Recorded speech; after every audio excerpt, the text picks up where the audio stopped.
princesses, secretaries, executives of top corporations, or even housewives.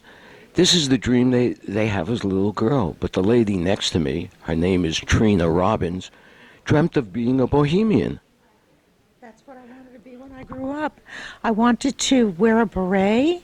I actually took French in high school so that I could go to Paris and live in a garret and wear a beret and paint.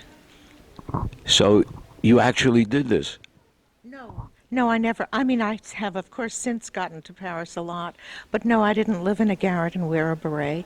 And somehow it had not occurred to me at the time when I was in high school that all those paintings I saw in the museum, because I was a real avid museum goer, that they were all by men. That's very true. So what did you do about it? I drew comics. I started by drawing comics for the East Village Other. What was the East Village Other, and why did it play such a significant part in the history of comics? The East Village Other was the underground newspaper of the Lower East Side, also known as the East Village in New York. And it was one of the best. You know, this was the days of underground newspapers. You know, it was psychedelic and it was hippie. And I loved it. I did comics for them.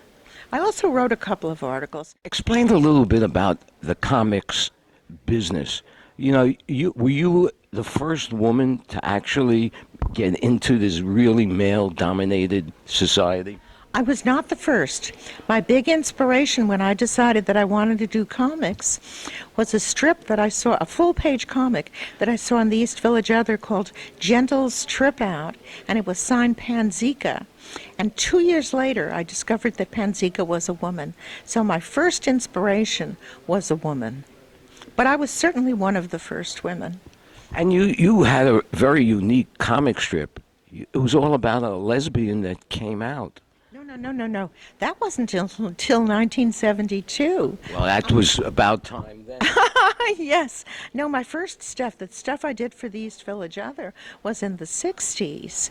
But then by 1972, there were enough women that, and at that point I was in San Francisco too, there were enough women that we could get together and decide to put out an ongoing all-woman comic book called Women's Comics.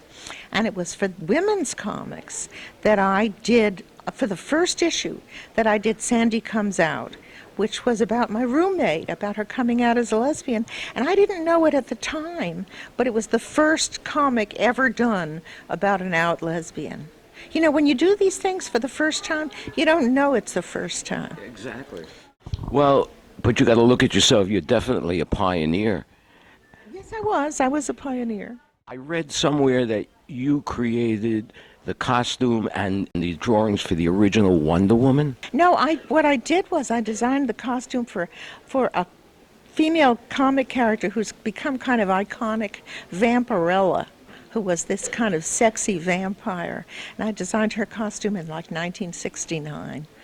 Well, talking about designing costumes, I understand that you design clothes for Mama Cass and Donovan and... Yeah, I had a boutique in the Lower East Side, and before that I was living in Los Angeles and making clothes, hanging out in the Sunset Strip, making clothes for rock stars. Mama Cass, who was like the nicest person on earth, couldn't find any decent clothes in her size, so I made her some nice dresses. Joni Mitchell had a hit record called Ladies of the Canyon, and in the record she talks about three ladies. Did any of them sound familiar to you? Sure, one of them was me.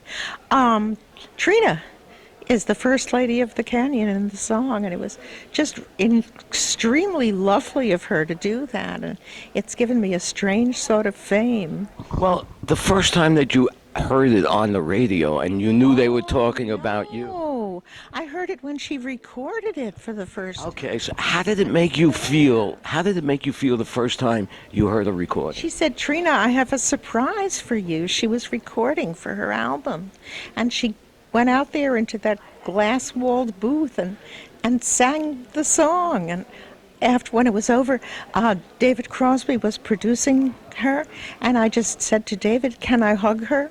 And he said, sure, and I just ran in and I hugged her. Well, now you realize you're part of rock and roll history. along with Loretta from the Beatles and several other women that are mentioned in songs that most people never would come in contact with, but they know who they are. And now you've joined that little unique group. That's nice. That's nice. Anyway, ladies and gentlemen, this lady is a gem and has been around for a long time and done amazing things. However, I don't think the story has come to an end yet. So what's in the future for you? Well, gosh, I write books, as you probably know, and I have 4 of them out this year, which even for me, I have Only 4? only 4. I have a very strong Judeo-Christian work ethic, so I always have to be working on something. But even for me, 4 books in 1 year is ridiculous. Not ridiculous in a negative way. It's just amazing. No, just silly. And I'm always working on something. The name is Trina Robbins, and she is the last girl standing. I am the last girl standing. That's the name of my memoir. So thank you for stopping by. Thank you so much.